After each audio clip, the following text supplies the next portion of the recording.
Okay guys, let's do swatches and review nitong Pink Sugar Sugar Tint. Isa to sa mga paborito kong matte liquid lipsticks na transfer proof. Alam ko marami akong nire-review na matte liquid lipsticks. Let me know kung gusto nyo ng rundown or yung talagang pinaka-paborito ko sa lahat.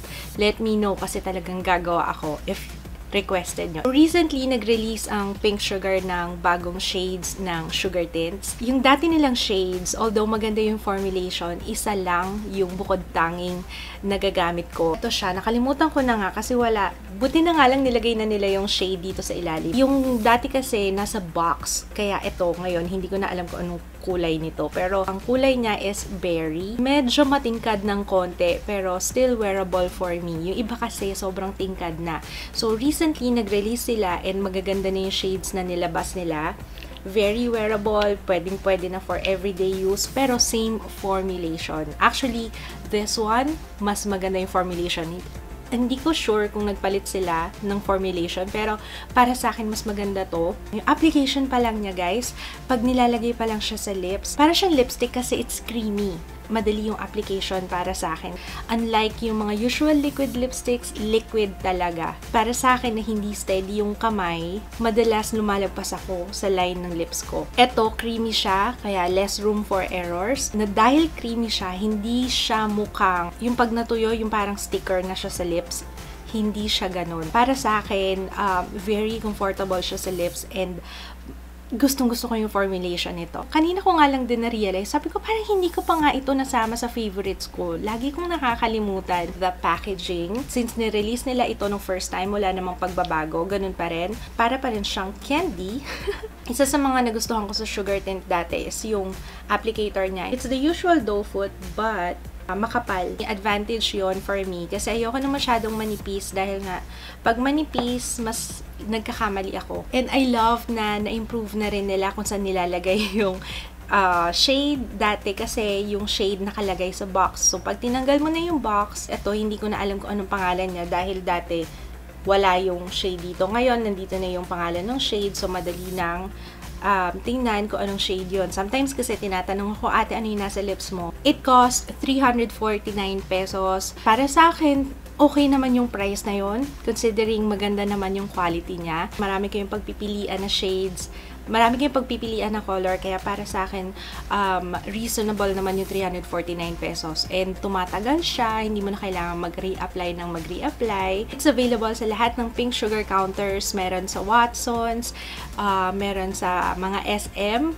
But I'm not sure kung sa mga malalayong probinsya kung meron. But if you wanna check it out, ilalagay ko yung link ng Facebook page ng Pink Sugar para ma-inform kayo kung saan yung mga branches na meron sila. Magpo-focus ako dito sa bago nilang nilabas na shades, okay? Itong Naughty Nude, shadow siya nude. Actually, mukhang nude na maputla. Light tan yung kulay niya. Para sa akin, I don't like the Naughty Nude. Pero yung nude na bagay sa akin is yung Honey Bunny. Itong Honey Bunny, perfect nude for me. Hindi siya nagdo-darken. Kasi may mga nude sa akin na nagdo-darken at the end of the day. Ito, kung ano yung kulay niya, once applied, yun na yung kulay niya the whole day. Yung Queen Bee, ito yung suot ko ngayon. And one of my go-to na kulay. I love the shade. Hindi siya ganun kapula. Hindi siya ganun ka-plum. So, parang, kung meron man na nude plum, nude red, na kulay, ito siya. Alam niyo yun, yung merong kulay yung lips mo, pero hindi obvious na obvious, hindi siya lutang na lutang. Para sa akin, it's a perfect everyday color. I highly suggest this. Lalo sa mga nag-office, yan, pang everyday lang na kulay. Really good. Okay, next one is yung Code Red. This one naman, it's a warm red, kaya nakakaputi siya. Kunwari, wala akong eyeshadow kagaya ngayon, I would go for this one. If you wanna make a statement, and para siyang Ann Curtis red na lipstick, diba? Yun, ganun ang kulay niya. The last one, and the least, I think, ito yung least na favorite ko, kasi sa lahat ng shades, ito yung medyo nahirapan ako sa application. It's because parang nagsettle na yung kulay niya. Siguro kailangan siyang i-mix. Pero considering cream siya, pagdating sa loob, hindi mo siya mamimix talaga unlike liquid lipsticks kasi ano siya malapot. Malapot yung consistency niya. So, hindi ko alam kung paano ko siya i-mix. I tried mixing it ng ganon-ganon, pero talagang parang nagsasettle siya. Parang yung pigment niya humiwalay. Alam niyo yun? Uneven yung kulay sa lips. This one is Vampy Vixen. So, I'm expecting na medyo dark siya, na red. Sa lahat ng shades, yun lang naman ang hindi ko nagustuhan yung Vampy Vixen. Color selections nitong mga to, talagang na-improve nila yung color selections compared dun sa nilabas nila before. Yung before kasi sobrang titingkad ng kulay. Although maganda yung formulation, hindi ko ma-enjoy kasi nga, I didn't like the shades. Isa lang yung nagustuhan ko. Yung finish niya, it's matte, pero on application, medyo creamy siya. Nagsiset siya around, siguro mga 30 seconds on application. Color intensity, I would say lahat naman magaganda yung kulay. Kung ano yung kulay na nakikita nyo sa labas, yun din yung mag-a-appear sa lips. Except yung Vampy Vixen dahil nga uneven yung color niya. It feels really comfortable sa lips ko.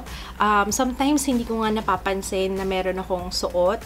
Hindi siya tacky unless of course kapag kumain ka na, I love na hindi siya nagta-transfer. It doesn't emphasize yung mga chapped, dry lips considering creamy kasi yung application niya. Hindi ko lang alam yung mga talagang extremely dry yung lips, may emphasize niya. Pero based sa paggamit ko, okay naman siya sa akin, hindi na-emphasize yung areas ng lips ko na nagda-dry. Yung scent niya, ito yung isa sa mga pinaka-paborito ko sa kanya. Grape juice, na amoy candy, na amoy Ventolin.